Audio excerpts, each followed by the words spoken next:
Bom dia a todos, espero que vocês estejam todos animados, porque eu estou animada hoje. Espero que vocês estejam animados para nós começar nosso estudo bíblico, né, falando o Êxodo. Nós não iremos prosseguir até o final, porque a história é longa, né? Então, nós vamos falar, assim, a saída deles, tá? Aí, se vocês quiserem prosseguir, vocês continuam, da onde nós paramos, tá bom? Então, nós iremos falar. Estávamos falando sobre a perseguição dos egípcios, né? Então, agora nós vamos falar o que aconteceu.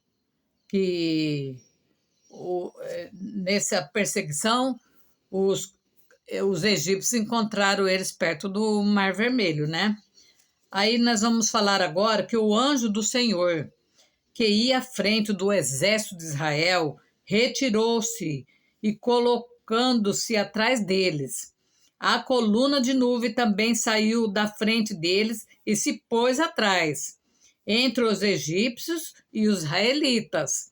A nuvem trouxe trevas para um e luz para o outro. Olha, você vê a mão de Deus aí. Trevas para um e luz para o outro, de modo que os egípcios não puderam aproximar-se dos israelitas durante toda a noite, né? Por causa do quê? Da escuridão que eles viam, que eles não conseguiam enxergar direito, né? E do lado dos israelitas estava claro, mas eles não conseguiam ver porque Deus colocou uma nuvem. Então Moisés estendeu a mão sobre o mar, e o Senhor afastou o mar, e o tornou em terra seca, com um forte vento oriental que soprou toda aquela noite, né? Soprou toda aquela noite.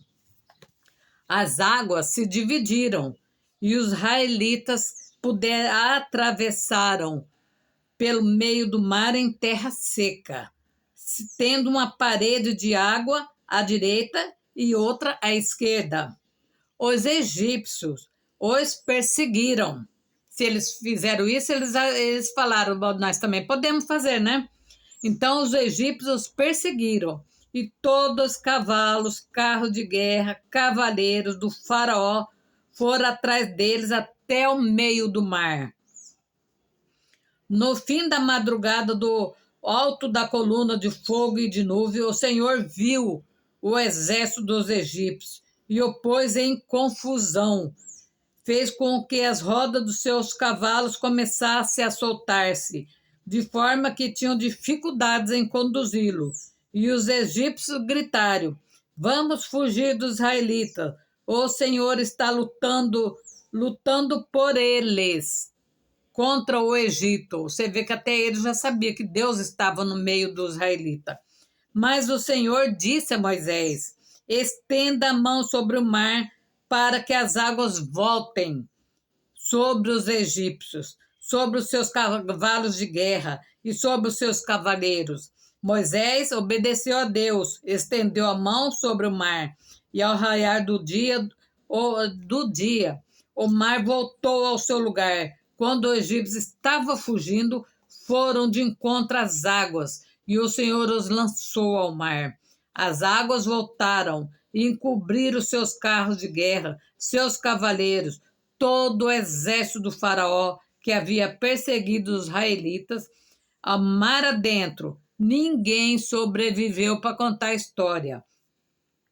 Mas os israelitas atravessaram o mar, pisando em terra seca, tendo uma parte da água à direita e outra à esquerda. Naquele dia o Senhor salvou Israel das mãos dos egípcios.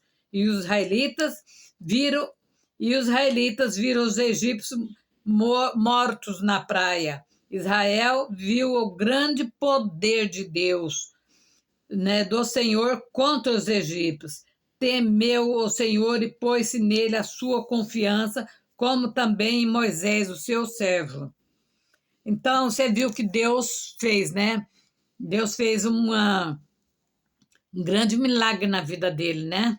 Quando a vida se torna difícil, às vezes Deus nos guia pelo caminho difícil, em vez de irmos pelo caminho fácil, porque Ele está fazendo uma obra especial em nós. Como podemos aprender a nos apoiar nele, se tudo em nossa vida é fácil o bastante para que cuidemos de tudo sozinho? Deus guiou os filhos de Israel pelo caminho longo e difícil através do deserto. Não é fácil se atravessar no deserto, para prepará-los para as batalhas que iriam enfrentar ao possuir a terra prometida. Eles tinham que batalhar muito para conseguir a terra prometida. Ele não, se você dá alguma coisa de mão beijada para alguém, ele não vai valorizar. Ninguém dá valor, né? Ele temia que, quando visse o inimigo, fugisse de volta para o Egito e voltasse ao antigo cativeiro.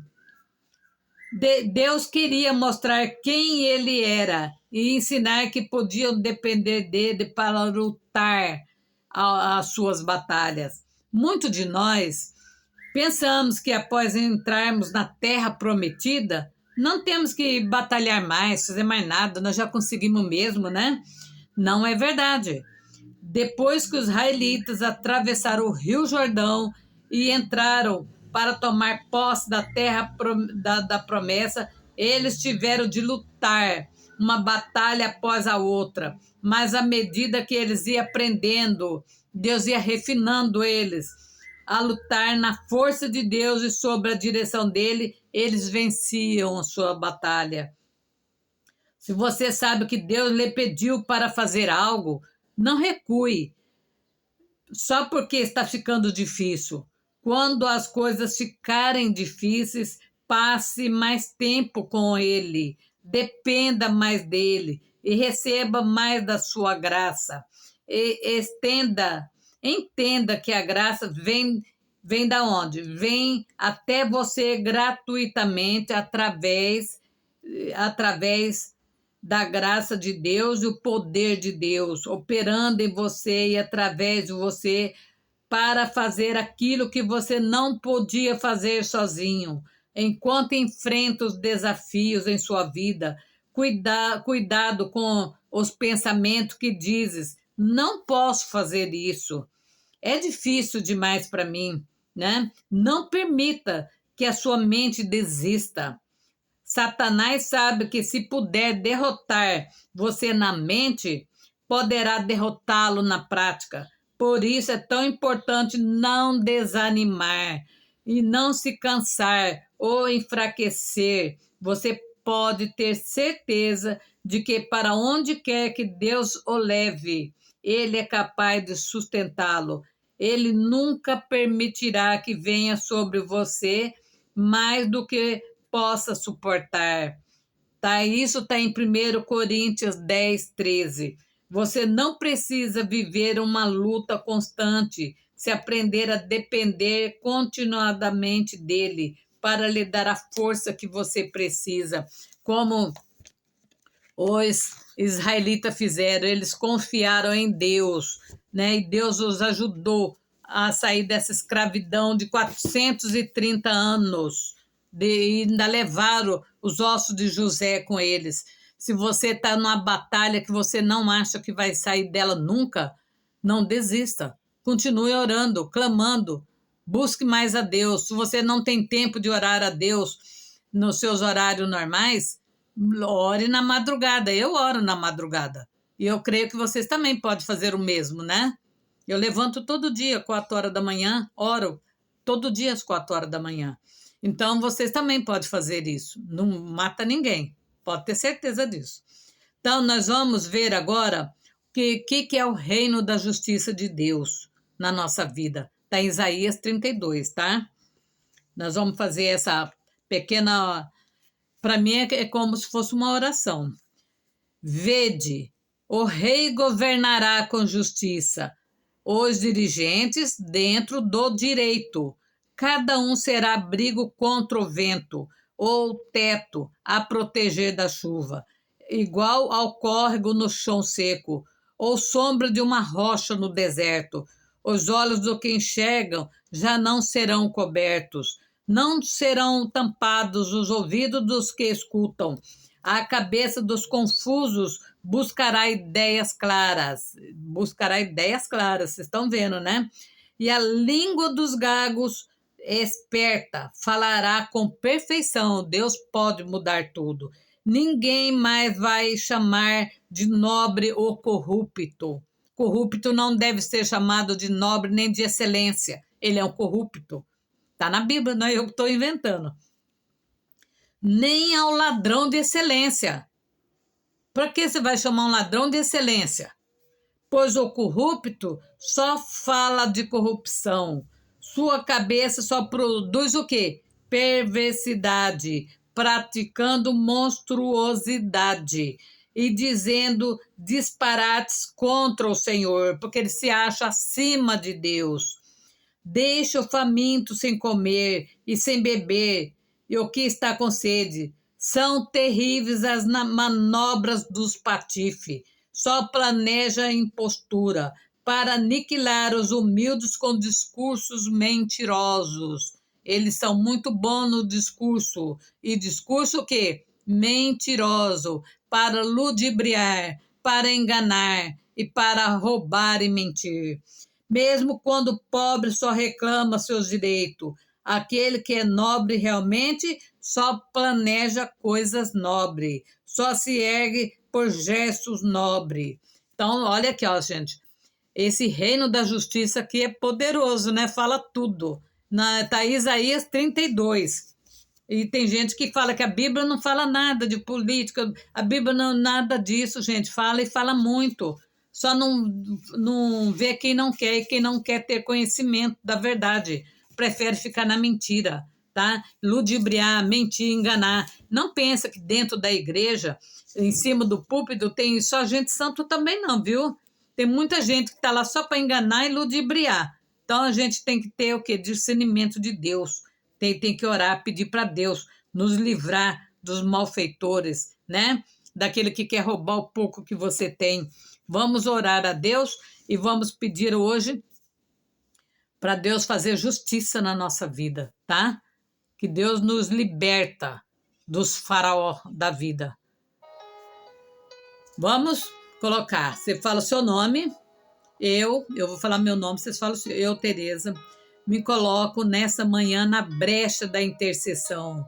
Eu peço a Ti, Senhor, que venha arrancar da minha vida, da linhagem da minha família até a 10ª geração, todo o mal, Senhor, todos faraó que tentou a vida toda, Senhor, aniquilar o sonho da minha família, Senhor, que tentou jogar ao vento tudo aquilo que nós plantamos, Senhor. Que o Senhor faça justiça, meu Pai. Derruba por terra toda palavra contrária, palavra de maldição, encantamento, magia negra, feitiçaria, voodoo, tudo que for feito contra a minha linhagem seja derrubado agora até a 10ª geração. Aqueles que falaram, você nunca vai ser nada, você nunca vai crescer na vida, você vai ser um maltrapilho na vida. Senhor, queima agora essa palavra contrária, queima, Senhor, aniquila, Senhor, derruba por terra, Senhor, toda a inveja. A inveja é um espírito maligno, ela existe e está no meio de muitas pessoas nessa hora. Queima a inveja.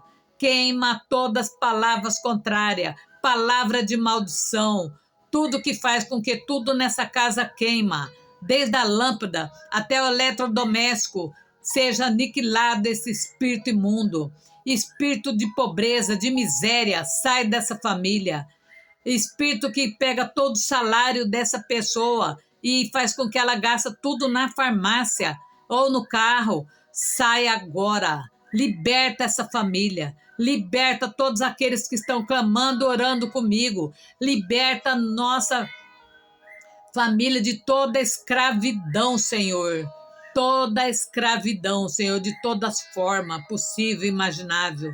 Liberta, Senhor, liberta esses jovens que vivem no mundo da droga, que não tem volta, a família já acha que não tem mais volta, mas para o Senhor tem. Como o Senhor tirou os israelitas da escravidão de 430 anos, o Senhor pode tirar essa jovem, pode tirar esse jovem do mundo, do submundo das drogas, aonde ele nunca devia ter ido, mas foi, por mais companhia, por desobediência. Tira agora do mundo do crime esses jovens tão novo ainda, que poderia estar estudando, fazendo alguma coisa, mas escolheram o caminho errado. Ainda tem volta.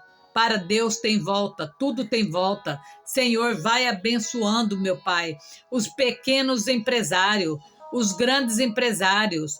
Vai abençoando, meu Pai, os artesãos. Abençoe, Senhor amado, os pobres e humildes que foram totalmente roubados nas suas humildes aposentadorias, Senhor, por homens de colarinho branco, Senhor, que estão no poder. Que o Senhor faça a justiça, Senhor. Hoje eu clamo por justiça no nosso país, Senhor. E eu clamo por justiça de Deus, a mesma justiça que ajudou os israelitas no passado. Ajude-nos hoje, ajude o nosso país, Senhor. Liberta o nosso país da mão dos opressores. Liberta, Senhor. Coloca Neemias em cada departamento. Faça um grande mover nos 3 poderes, Senhor.